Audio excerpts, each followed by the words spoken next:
78 years. It sounds like a long time, right? And for India, it marks a huge historic moment. But it's way more than just a number on a calendar. Today, we're going to unpack how the very meaning of independence has changed from that one single day of liberation to something, well, something much bigger and totally forward-looking. And that really brings us to a huge question. Think about it. A nation's freedom can be born in a single, incredible moment. But how do you keep that feeling, that spirit alive for 78 years?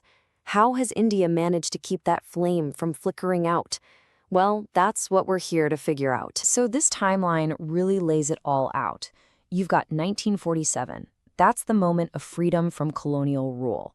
And then you fast forward to 2025. And it's not just about celebrating the past anymore. It's about looking at these 78 years and seeing a story of absolutely remarkable progress. Okay, so to really get where India's going, we've got to go back, right back to the very beginning, to that one defining moment, a midnight's tryst with destiny. Just listen to those words. At the stroke of the midnight hour, when the world sleeps, India will awake to life and freedom. So powerful, right? That's from India's first Prime Minister, Jawaharlal Nehru. You can almost feel the electricity of that moment, the sheer weight of it.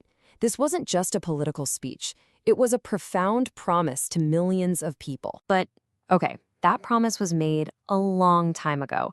So what does it actually mean now? Well, the thing is, for modern India, this day has become so much more than just a holiday. And you can see that shift right here. Back then, in 1947, it was all about celebrating that hard-won political freedom. A huge victory, no doubt. But now, it's evolved.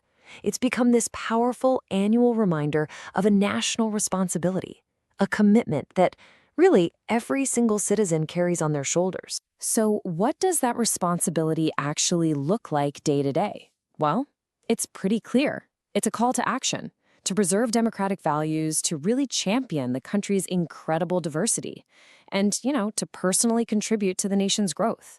It's like the best way to honor the past is to get your hands dirty building a better future. And this whole idea of building the future, it's not just some vague, fuzzy feeling. Nope, it's a full-on strategy. And that brings us to the official vision for India at 78. This vision is basically built on three big connected pillars. First, innovation.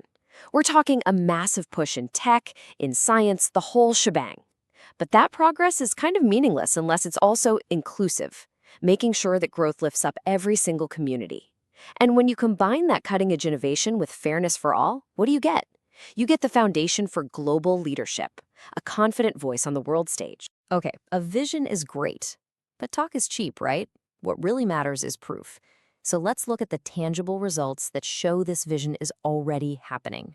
Just look at all these different sectors. The economy is one of the world's fastest growing. The country's defense is getting stronger with technology made right at home. And space? I mean, come on, landing on the moon and studying the sun, it's incredible. And then there's diplomacy, where India's moving from being a rule taker to a rule maker. It's happening all across the board. But here's the most important part. This progress isn't just happening in government buildings or corporate boardrooms. Not at all. The grand story of India is being written every single day by its people. And you see this so clearly with India's youth. They are the engine, really. They're the ones driving innovation with new startups, leading the charge on social reform, pushing for sustainability, and building bridges between communities. They aren't just inheriting freedom, they are actively shaping it for the next generation. So if you had to boil this whole 78-year journey down to its essence, it would be these three words. Democracy, that's its political bedrock. Diversity, that's its cultural superpower. And determination, that's the relentless spirit that just keeps propelling the nation forward. And that leaves us all with one final, powerful thought. The generation of 1947 made their tryst with destiny. As India keeps moving forward, that question gets passed on to every single one of us. What will your tryst with destiny be? What promise will you make to this continuing story?